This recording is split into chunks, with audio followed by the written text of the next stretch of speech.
Hello friends. So या व्हिडिओमध्ये आपण बघणार आहोत की संस्कृत विषयामध्ये कोणते टॉपिक्स असणार आहे फर्स्ट इयरला आणि त्याचा मार्कानुसार किती वेटेज असणार आहे. ओके, सो सर्वांना माहिती आहे संस्कृतचे दोन पेपर होतात, पेपर 1 आणि पेपर 2. ओके, सो मी इथे पेपर 1 आणि पेपर 2 चे सर्व टॉपिक्स मार्कनुसार आणि त्याच्या टर्मनुसार सुद्धा लिहिलेले आहेत. ओके, सो बघा, सर्वात पहिले पेपर 1. सो पेपर 1 हा असतो 100 मार्काचा टोटल. ओके, त्याच्यामध्ये 20 मार्काचे MCQ असतात, तर 80 मार्काची थेरी असते. असे टोटल मिळून 100 मार्काचा हा संस्कृतचा पेपर 1 हा असतो. ओके, सो आता हे जे आहे 100 मार्क्स हे या 11 टॉपिक्स मधूनच येणार आहेत. ओके, बघा, सर्वात पहिले आहे संस्कृत वर्णानाम परिचय. ओके, हे फर्स्ट टर्म मध्ये आहे आणि याचं मार्क्स वेटेज आहे 5.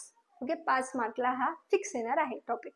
आता याच्यामध्ये काय आहे, तर याच्यामध्ये बघा माहेश्वरी सूत्र असतात, जे संस्कृतचे जे वर्ण असतात. ओके, आपण त्याला मराठीचं 12 खडी म्हणतो, अल्फाबेट्स म्हणतो, ते अजून परत त्याचे उच्चार स्थान, हे सगळ्या गोष्टी त्या याच्यामध्ये असतात, म्हणजे तो वर्णाचा परिचय असतो. ओके, सो हे 5 मार्काचे आपले MCQ मध्ये हे क्वेश्चन हे येतात. त्यानंतर आहे संज्ञा. संज्ञा म्हणजे काय, तर डेफिनेशन्स, म्हणजे काही टर्म्स असतात संस्कृत मधल्या, तर त्याचे ज्या डेफिनेशन आहे त्या श्लोका रूपामध्ये असतात. ओके, सो हा सुद्धा फर्स्ट आणि सेकंड टर्मला आपल्याला आपल्या कॉलेजमध्ये असणार आहे आणि युनिव्हर्सिटीला 5 मार्काचं वेटेज आहे आणि हे सुद्धा MCQ मध्ये विचारलं जातं. त्याचं काही एक्सप्लेनेशन थेरी टाईप क्वेश्चन हे येत नाही. त्यानंतर आहे उपसर्ग. उपसर्ग म्हणजे काय, तर शब्दाला जे व्हर्ब असतं त्याला समोरून जे सफिक्स लागतं किंवा प्रिफिक्स लागतं, तर त्याला आपण उपसर्ग म्हणतो. सो हे कसं आहे, सेकंड इयर मध्ये असणार आहे आणि हे सुद्धा 5 मार्काला आहे. देन अव्यय. अव्यय म्हणजे दोन शब्दांना जोडणारा शब्द, दोन सेंटेन्सना जोडणारा शब्द. सो अव्यय फर्स्ट टर्मला सुद्धा आहे, सेकंड टर्मला आहे आणि थर्ड टर्मला सुद्धा आहे. हे सुद्धा 5 मार्काचं असणार आहे. आता हे जे आहे हे थेरी मध्ये आहे आणि हे सुद्धा थेरी मध्ये आपल्याला क्वेश्चन येईल. ओके, म्हणजे याच्यामध्ये काय असतो क्वेश्चन की रिकामी जागा भरा असे क्वेश्चन येतात किंवा सेंटेन्स मध्ये त्याचा आन्सर लिहा. सो आपल्याला सेंटेन्स हे पाठ करून जावं लागतात पेपर मध्ये, कारण तिथे आपल्याला अव्यय दिलेले असतात. ओके, सो ते म्हणतात की या अव्ययाचा यूज करून एक सेंटेन्स फॉर्म करा, ते लिहा. सो आपल्याला ते सेंटेन्स संस्कृत मध्ये लिहायचं असतं. ओके, सो दॅट्स वाय हे जे आहे अव्यय याचे सेंटेन्स तुम्हाला पाठ पाहिजे.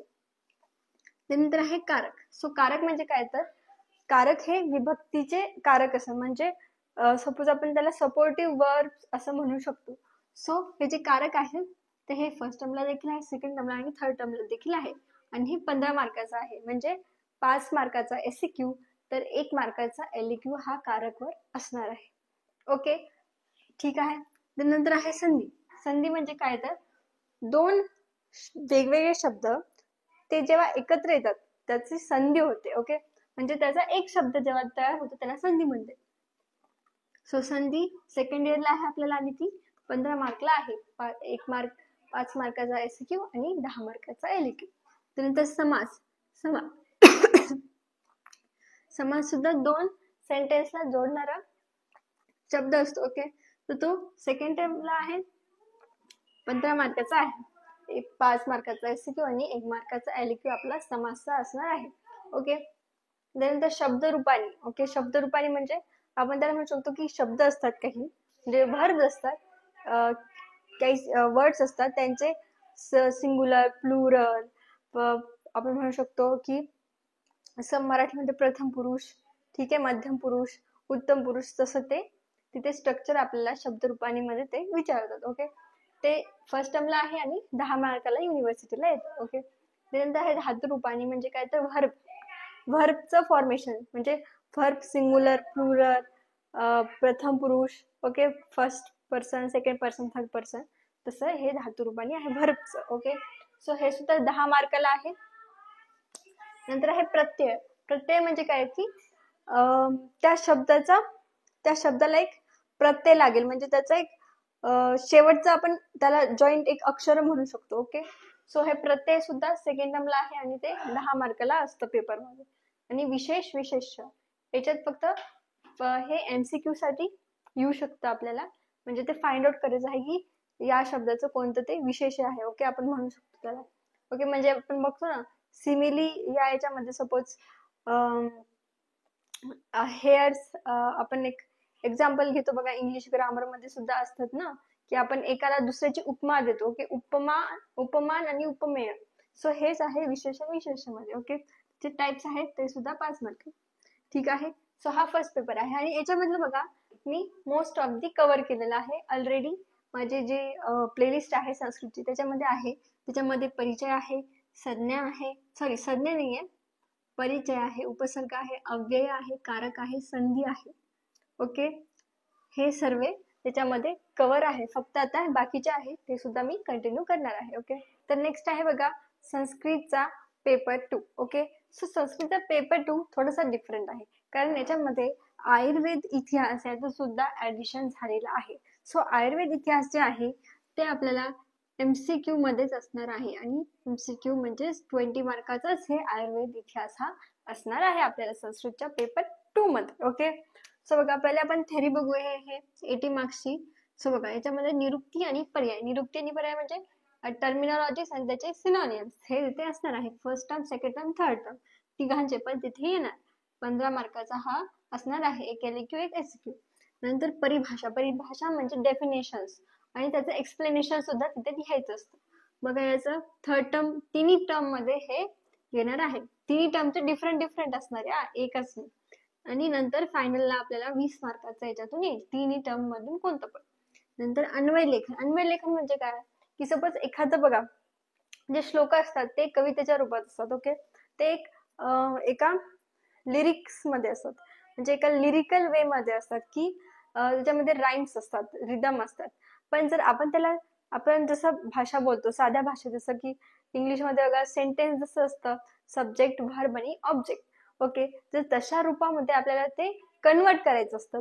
ते जे सेंटेन्स, तो जो श्लोक असतो, सो त्या श्लोकला त्या एका सिंपल वाक्याच्या रूपामध्ये रूपांतर करायचं असतं, त्यालाच अन्वय असं म्हणतात.